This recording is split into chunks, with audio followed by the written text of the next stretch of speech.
Kevin Jackson Radio Show. Welcome, everybody. Kevin Jackson here. Did you go see Black Panther? They got the numbers are in now on Black Panther. I told you white folks last week, or when was it? Over the weekend? I know we talked about it, but I'll tell you this. Take a friend. Supposedly there was a fight that broke out somewhere, and then they called the guy a troll. Yeah, they said, the guy who said there was a fight at the Black Panther, during the Black Panther, that was BS or whatever. Come on. Really? I've seen fights at theaters. Believe me, when I was I was at a theater in St. Louis. It's an AMC that's in Brentwood. And let me tell you, it's shocking that people don't get killed in that theater because doggone stupid people talk the entire film. They're just blah, blah, blah. Oh, man, that dude crazy. Don't go in there. It's a stereotypical theater where too many black people go. And I'm not trying to be anti-black here. I'm just telling you the facts. I've been to the theater 2 or 3 times. It finally got to the point where I said, it was close to me, so it made sense. But I got to the point where it said, doesn't matter how close it is. It's too crazy to go. You don't get to enjoy the film. So I quit going. Went over to the white theater over in Des Peres. So that's what happens. And the idea that, oh, no, there couldn't have possibly been any fights at Black. Please. And I don't care. I'm just saying. People get crazy. White folks get crazy at their little monster truck rallies. People fight. That's what. But let's not dismiss it. Let's not pretend that it doesn't exist. No, the black people that watch Black Panther were all, civilized. Yeah, and everyone that goes to a rap concert is civilized, right? Look, we live in an uncivilized society. Get over it, people. Anyway, here's what I read about the story because it did really well. Black Panther did. First of all, before we get into how well it did, get this. Black Panther was criticized for its lack of LGBT characters. I know. It's a Marvel comic film that's made about a black dude. And I don't know. I didn't even read it, but I'm presuming Black Panther was a black guy. He became a black superhero in a black village or town or whatever, and he protects black people. I don't have a problem with it. In fact, good story. I was a kid growing up, I would have been energized by that. In as much as I'm energized by Superman, the idea that there was a guy who could fly at the speed of light, reverse time, the Man of Steel couldn't be hurt except for kryptonite. I mean, it was a cool concept. I like the Green Hornet. I've never met anybody green except those leftists who are green with envy, but I love the Green Hornet. And Wonder Woman. Oh, don't even get me started on that one, boy. So, but it didn't matter.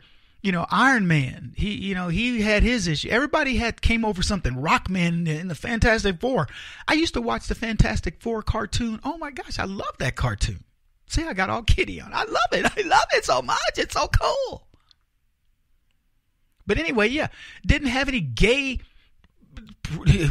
characters? Were the animals supposed to be gay?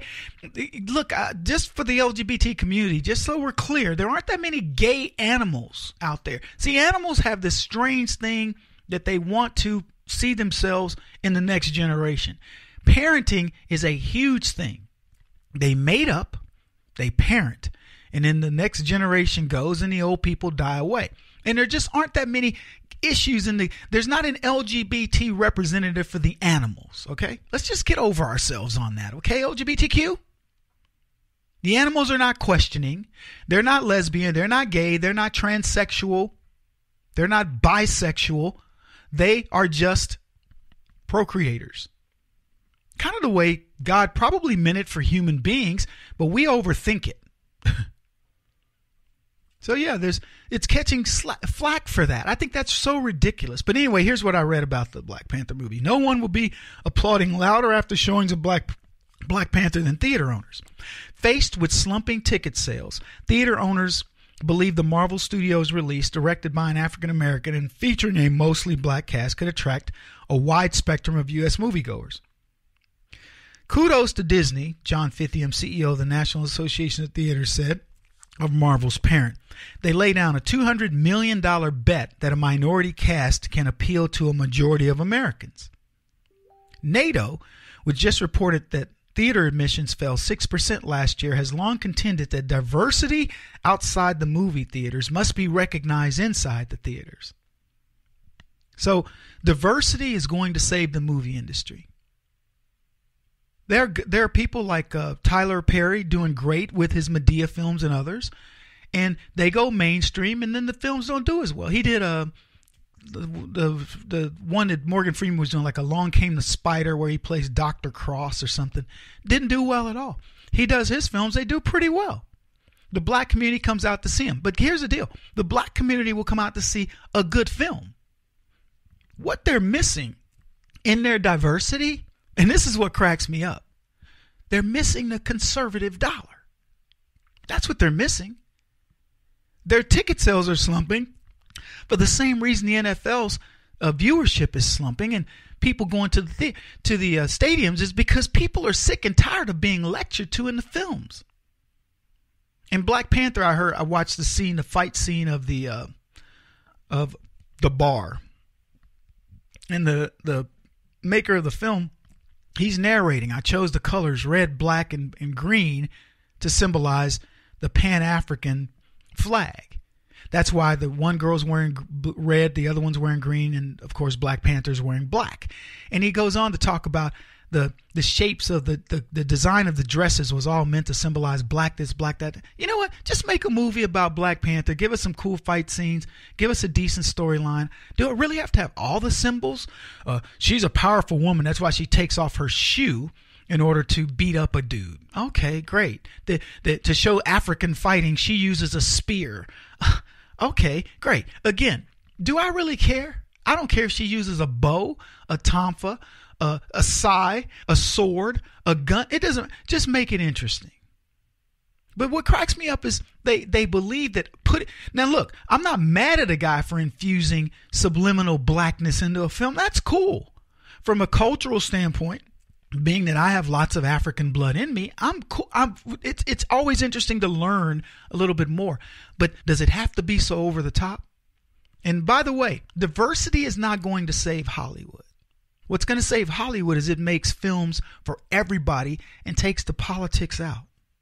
Here was a quote. Kids are finally going to get the black superhero they deserve. And here I thought that was Barack Obama. No, it took Black Panther for black people to feel good about themselves. This is the Kevin Jackson Radio Show. Do you owe back taxes to the IRS or state?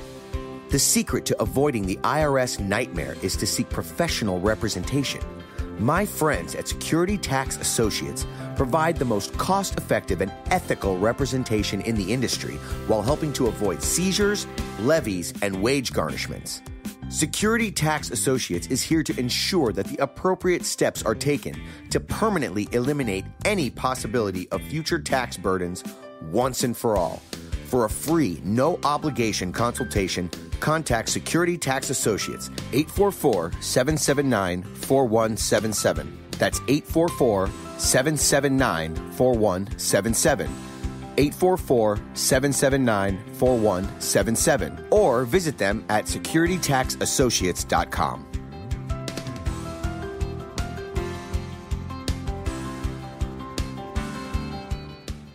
Beth Cook Moranville, author of Closer Than Your Breath, a book of hope. Hope, that wonderful, wonderful four-letter word that you may feel completely out of. I wrote this book to give you great hope. It's not too late. If fetal position is an all too familiar place for you, I understand. If the next 60 seconds are too long, this book is for you. Wherever you are right now, whether you're dealing with divorce or death or sickness, take hope. You are going to make it through this pain. Don't roll your eyes. I've walked this road and I know it. The best is yet to come. Closer Than Your Breath, a book of hope from author and speaker Beth Cook Moranville, can be found on Amazon.com or Kindle.com. For more information, visit closerthanyourBreath.com or on Facebook at Closer Than Your Breath.